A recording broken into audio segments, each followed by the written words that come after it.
Hey guys, welcome back to my channel. और आज हम पढ़ने वाले हैं HTML टैग्स के एट्रीब्यूट्स के बारे में कि हम अपने HTML टैग्स जो होता है उनको कैसे एनहांस कर सकते हैं या उनके अंदर कैसे डिज़ाइंस ऐड कर सकते हैं। उसी को हम बोलते हैं एट्रीब्यूट्स।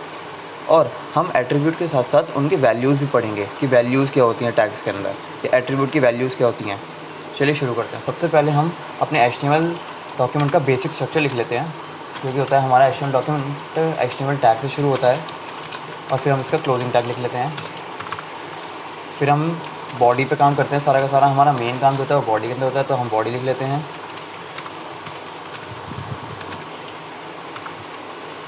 देखिए, मैंने इसमें बाकी सारी चीज़ नहीं लिखी, जैसे कि डॉक टाइप HTML हो गया और हमारा हेड टैग वगैरह हो गया, वो सब नेसेसरी नहीं है।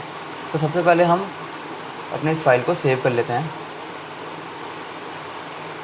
देखिए, मैं इसके अंदर अपना नेम देता हूँ, lesson5.html। अब मैंने इसे सेव कर दिया है। अब हम इसको ओपन कर लेते हैं ताकि हमारी आउटपुट स्क्रीन शो हो जाए। देखिए, हमारी ये फाइल ओपन हो चुकी है और अब यहाँ पे कुछ भी नहीं है। ठीक है, तो अब हम देखते हैं कि हम इसके अंदर एट्रीब्यूट्स कैसे अप्लाई कर सकते हैं। एट्रीब्यूट्स क्या होते हैं, जैसे हमारी बॉडी है, बॉडी क्या होती है, ये जो पेज है मेरा पूरा HTML का, इसके अंदर जो ये पूरा वाइट चीज़ है ये होती है मेरी बॉडी। तो अगर मुझे इसका कलर चेंज करना हो, यानी कि बैकग्राउंड जो है इसका कलर चेंज करना हो मुझे, तो हम कैसे कर सकते हैं। तो उसके लिए हमारे पास जो टैग है या एट्रीब्यूट है वो है हमारे पास BG कलर। BG colour. और अगर हमें बैकग्राउंड कलर चेंज करना हो तो हमें लिखना पड़ता है BG कलर इक्वल्स टू में, फिर जो कलर हमें वहाँ पे अप्लाई करना है वो, जैसे कि मैंने रेड करना है तो रेड मैंने लिख दिया। अब इसको हम सेव कर देते हैं और यहाँ पे पेज को रीलोड कर लेते हैं। देखिए, ये बैकग्राउंड कलर जो है मेरा पूरा पूरा रेड हो गया है। तो इसी को ही कहते हैं हम एट्रीब्यूट।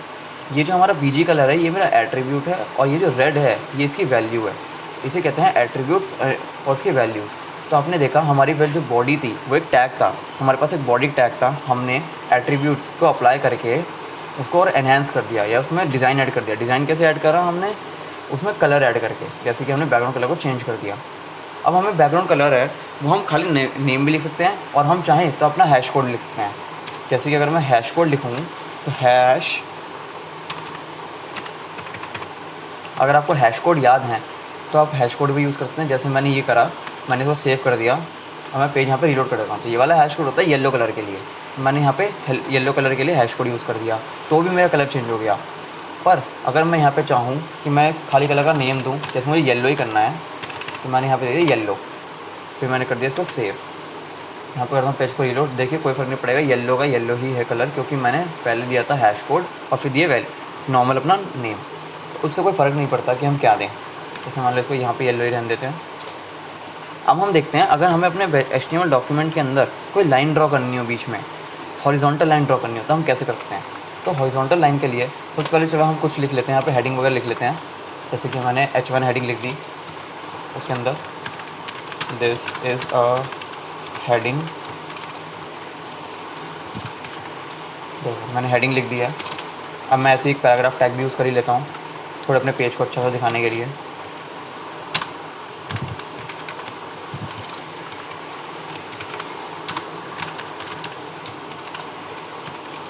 देखिए, मैंने यहाँ पे हेडिंग टैग लिख दिया, सॉरी पैराग्राफ।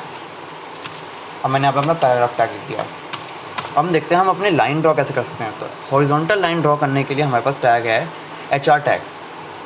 उसको हम लिखते हैं एंगल ब्रैकेट्स में HR का मतलब है हॉरिजॉन्टल लाइन।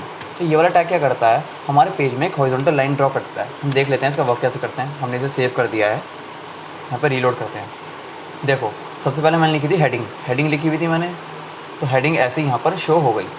उसके बाद मैंने लिखा हुआ था अपना ऐसे पैराग्राफ एक लिख दिया था। फिर मैंने यूज़ करा था HR टैग। HR का मतलब हो गया मेरी हॉरिजॉन्टल लाइन।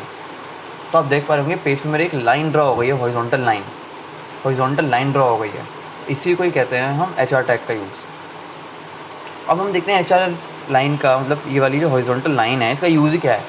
अब मान लो हम यहाँ पे दो लाइन ड्रॉ कर देते हैं हॉरिजॉन्टल लाइन, और उसके बीच में कुछ भी हम वो लिख देते हैं टेक्स्ट, जैसे कि नो निब्बा, मैंने ये लिख दिया। ठीक है, अब मैं इसको सेव कर देता हूँ, तो यहाँ पे कर लेता हूँ पेज को रीलोड। तो अब देख पा रहे होंगे कि मेरे 2 लाइनों के बीच में ये टेक्स्ट लिखा हुआ आ रहा है। तो इससे आप देख पाएंगे कि हमारे पेज को एक अलग से डिज़ाइन ऐड हो गया, ये एक एलिमेंट ऐड हो गया कि हाँ हम इसे अलग तरीके से रिप्रेजेंट कर सकते हैं। तो इन्हीं को ही कहते हैं हम एट्रीब्यूट्स और उनकी वैल्यूज़, कि हाँ हम अपने पेज को या टैग को किस तरीके से और एनहांस कर सकते हैं। अब जैसे कि मेरा जो टेक्स्ट है वो बिल्कुल लेफ़्ट साइड में लिखा हुआ है, अब मुझे इसे लेफ़्ट में नहीं, मुझे इसे सेंटर में शो करना है। तो सेंटर में शो करने के लिए हम क्या करते हैं, सेंटर टैग का यूज़ करते हैं। सेंटर टैग क्या होता है, हमारा जो भी टेक्स्ट के अराउंड ये लिखा हुआ होगा वो जो टेक्स्ट है वो सेंटर में आ जाएगा। जैसे कि मैंने यहाँ पे लिखा सेंटर और यहाँ पे भी लिख दिया सेंटर। हमारा जो सेंटर टैग है वो भी पेयर टैग के अंदर आता है। अब देखिए मैंने जो सेंटर टैग है ये कहाँ अप्लाई करा है, टेक्नो निब्बा के ऊपर, यानी कि इससे पहले भी लगा दिया और उसके बाद में लगा दिया। तो इसके बीच वाला टेक्स्ट जो है वो मेरा सेंटर में आ जाएगा। तो मैंने इसे रीलोड कर लेता हूँ। सॉरी स्पेलिंग मिस्टेक हो गई, सेंटर, सेव कर दिया। इसको रीलोड कर लेते हैं। देखिए हमारा जो टेक्स्ट है ये सेंटर के अंदर आ गया, सेंटर पे आ गया है।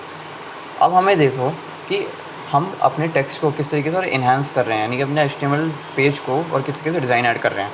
तो उसके लिए हम क्या कर सकते हैं, अगर हमें अपने टेक्स्ट में फ़ॉन्ट ऐड करना हो, जैसे कि अभी तो ये मेरा नॉर्मल लिखा हुआ है, अगर मुझे इसे डिफरेंट फ़ॉन्ट्स में ऐड करना हो, फ़ॉन्ट्स अप्लाई करने हो, तो वो कैसे कर सकते हैं, उसके लिए हम यूज़ करते हैं फ़ॉन्ट टैग।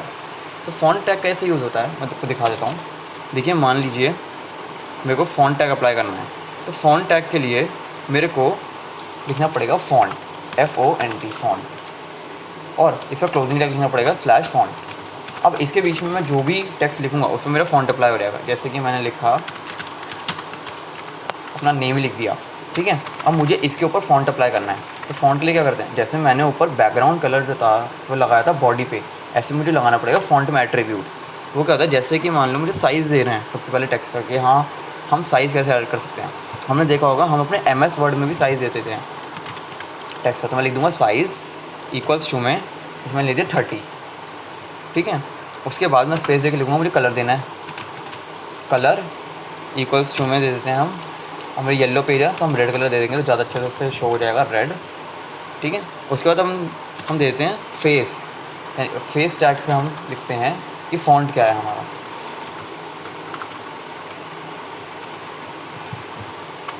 मैंने लिख दिया फेस इक्वल्स टू में वर्दाना। हमारा वर्दाना जो है ये एक फ़ॉन्ट होता है, तो मैंने यहाँ पे अप्लाई कर दिया है, ठीक है। अब मैं इसको सेव कर देता हूँ और यहाँ पे हम कर लेते हैं पेज को रीलोड। तो देख पा रहे होंगे ये जो मेरा हर्षजैन है यहाँ पे प्रिंट हो गया है। और मैंने इसके साथ क्या क्या अप्लाई करा है, मैंने सबसे पहले इसका साइज़ कर दिया था 30, यानी कि 30 पिक्सल का इसका साइज़ हो गया। उसके बाद मैंने यहाँ करा इसका कलर कर दिया रेड कर दिया। अब इसमें फ़ॉन्ट हमने कर दिया वर्दाना। अब फ़ॉन्ट को हम रिप्रेजेंट करने के लिए फेस का यूज़ करते हैं। फेस जो है वो एक एट्रीब्यूट है हमारा, ठीक है। और फ़ॉन्ट टैग जो है वो हमारे पूरे के पूरे जो भी टेक्स्ट है उसको मॉडिफाई करता है। अब अगर हमें साइज़ को इसको रिड्यूस करना हो तो मैं साइज़ को रिड्यूस भी कर सकता हूँ। जैसे कि मैंने लिख दिया यहाँ पे 20 लिख दिया, और मेरे को कर देना है फ़ॉन्ट को दूसरा चेंज कर देते हैं हम। जैसे मुझे कर देना है एरियल,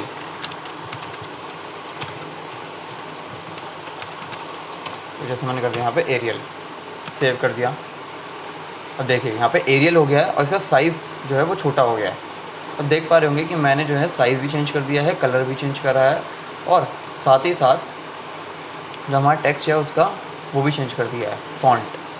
अब आपके पास और भी आपको फ़ॉन्ट्स पता होंगे डिफरेंट, जैसे कि अपना कैनवस हो गया, मैंने कैनवस लगा दिया यहाँ पे, तो देखिए ये और फ़ॉन्ट आ गया। तो ये होता है हमारा फ़ॉन्ट टैग।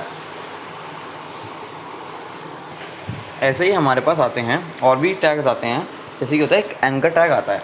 एंकर टैग क्या करता है, अगर अपने पेज को कोई लिंक ऐड करना हो कोई भी, कि हाँ हम अगर किसी टेक्स्ट पे क्लिक कर रहे हैं तो वो हमारा किसी और पेज पर मूव हो जाए, तो उसको हम बोलते हैं एंकर टैग, यानी कि लिंक के लिए हमें टैग यूज़ करते हैं।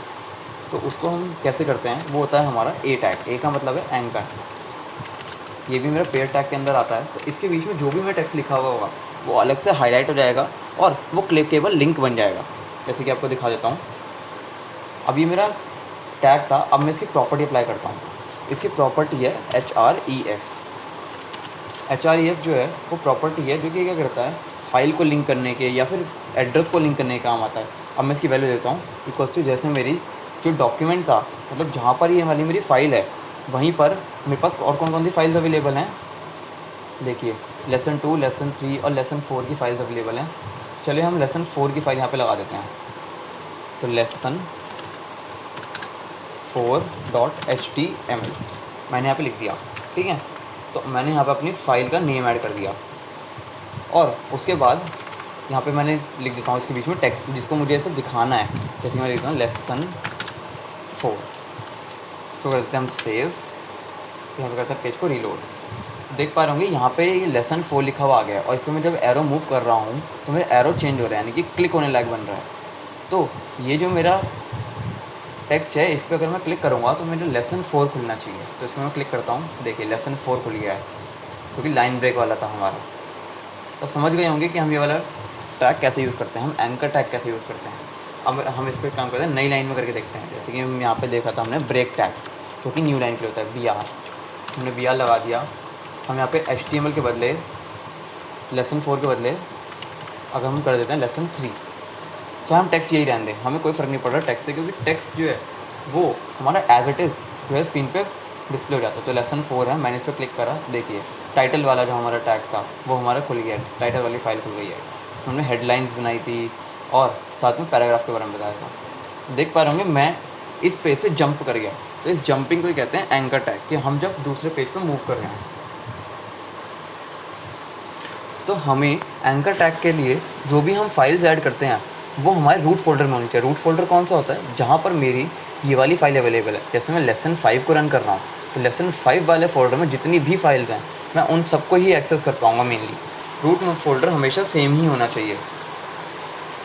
तो आज के लिए इतना ही। आज हमने क्या क्या पढ़ा, आज हमने पढ़ा कि हम HTML टैग्स के अंदर एट्रीब्यूट कैसे अप्लाई कर सकते हैं, प्रॉपर्टीज़ कैसे अप्लाई कर सकते हैं। प्रॉपर्टीज़ और एट्रीब्यूट्स एक ही बात होती है। एट्रीब्यूट्स कैसे अप्लाई कर सकते हैं और उनकी वैल्यूज़ कैसे सेट कर सकते हैं। और हमने पढ़ा हॉरिजॉन्टल लाइन ड्रॉ करने के लिए tag, centre tag, font tag और एंकर टैग। तो बने रहिए हमारे चैनल पे ताकि हम आगे भी और टैग्स के बारे में पढ़ेंगे। जैसे कि हम नेक्स्ट वीडियो में पढ़ेंगे इमेज टैग के बारे में और ऑडियो टैग के बारे में, जैसे कि हम इमेज कैसे ऐड कर सकते हैं और ऑडियो कैसे ऐड कर सकते हैं अपनी फाइल में, क्योंकि हमारे पेज पे। Thank you guys for watching this video. I hope you all like my content. If yes, then press the like button and don't forget to subscribe my channel. Thank you.